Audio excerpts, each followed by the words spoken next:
Friends, you are welcome to this YouTube channel. आज हम लोग इस वीडियो में देखेंगे कि किस प्रकार एक रजिस्टर्ड टैक्स पेयर ने इन्वर्टेड ड्यूटी स्ट्रक्चर के कारण एक्यूमुलेटेड आईटीसी के लिए रिफ़ंड एप्लीकेशन डाला और उसके बाद उन्हें कितना रिफ़ंड मिला, कितने अमाउंट के आईटीसी को इनएडमिसिबल कर दिया गया और किस ग्राउंड पर भाई साहब के रिफ़ंड अमाउंट को सबस्टेंशियली रिड्यूस कर दिया गया। फ्रेंड्स, यदि आपने इस YouTube चैनल को सब्सक्राइब नहीं किया है तो please subscribe the channel for GST related updates and click on the bell icon for timely notification. तो दोस्तों, हम बात कर रहे हैं ABC प्राइवेट लिमिटेड का, जिन्होंने दिसंबर 2019 टैक्स पीरियड के लिए RFD 01 में 15 जनवरी 2020 को रिफ़ंड एप्लीकेशन फाइल किया। रिफ़ंड एप्लीकेशन में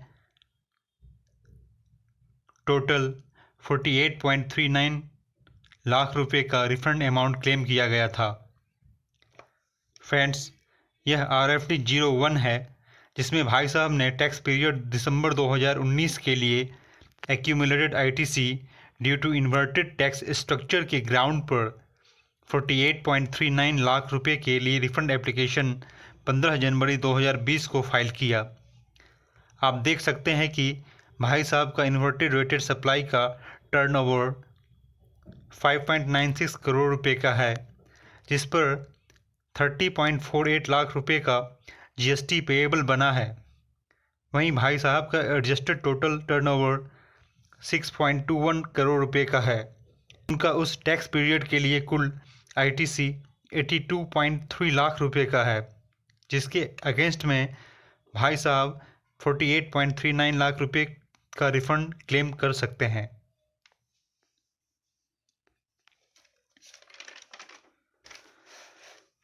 friends, amount eligible for refund वाले टेबल के तीनों कॉलम्स में जो सबसे कम अमाउंट होगा वही अमाउंट रिफ़ंड के लिए एलिजिबल माना जाएगा। तो भाई साहब का तीनों कॉलम में सबसे कम अमाउंट 48.39 लाख रुपए का है, जिसके लिए भाई साहब ने रिफ़ंड का क्लेम किया है। फ्रेंड्स, यह RFD 02 है जो कि रिफ़ंड एप्लीकेशन का एक्नॉलेजमेंट है, जिसे रिफ़ंड एप्लीकेशन के 15 डेज़ के भीतर इशू करना होता है। यहाँ भी GST ऑफिसर ने 22 जनवरी को एक्नॉलेजमेंट इशू किया है, जिसके पार्ट बी में क्लेम किए गए रिफ़ंड अमाउंट 48.39 लाख रुपए का है। फ्रेंड्स, यह रिफ़ंड सैंक्शन रिजेक्शन ऑर्डर है जो कि RFD 06 में इशू किया जाता है और इसे 3 जुलाई 2020 को इशू किया गया है।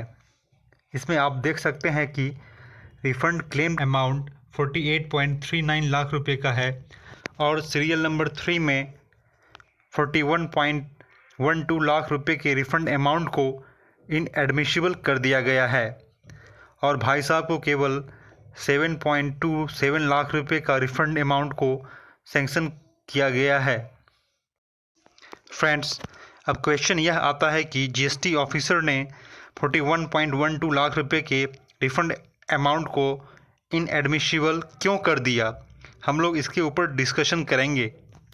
फ्रेंड्स, इस केस में एक्चुअली हुआ यह कि भाई साहब PP ग्रैनुअल्स परचेज करते हैं जिसका टैक्स रेट 18% है और फिर उस PP ग्रैनुअल्स से मैन्युफैक्चरिंग प्रोसेस के द्वारा नॉन वूवन फैब्रिक और PPSB बेडशीट्स तैयार किया जाता है।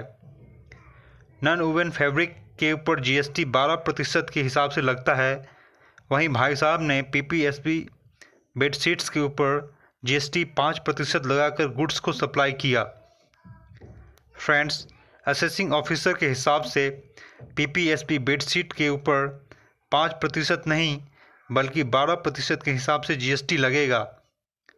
फिर क्या था, GST ऑफिसर ने इन्वर्टेड रेटेड गुड्स के टोटल टर्नओवर के ऊपर 12% GST चार्ज कर दिया, जो कि 71.60 लाख रुपए का बनता है।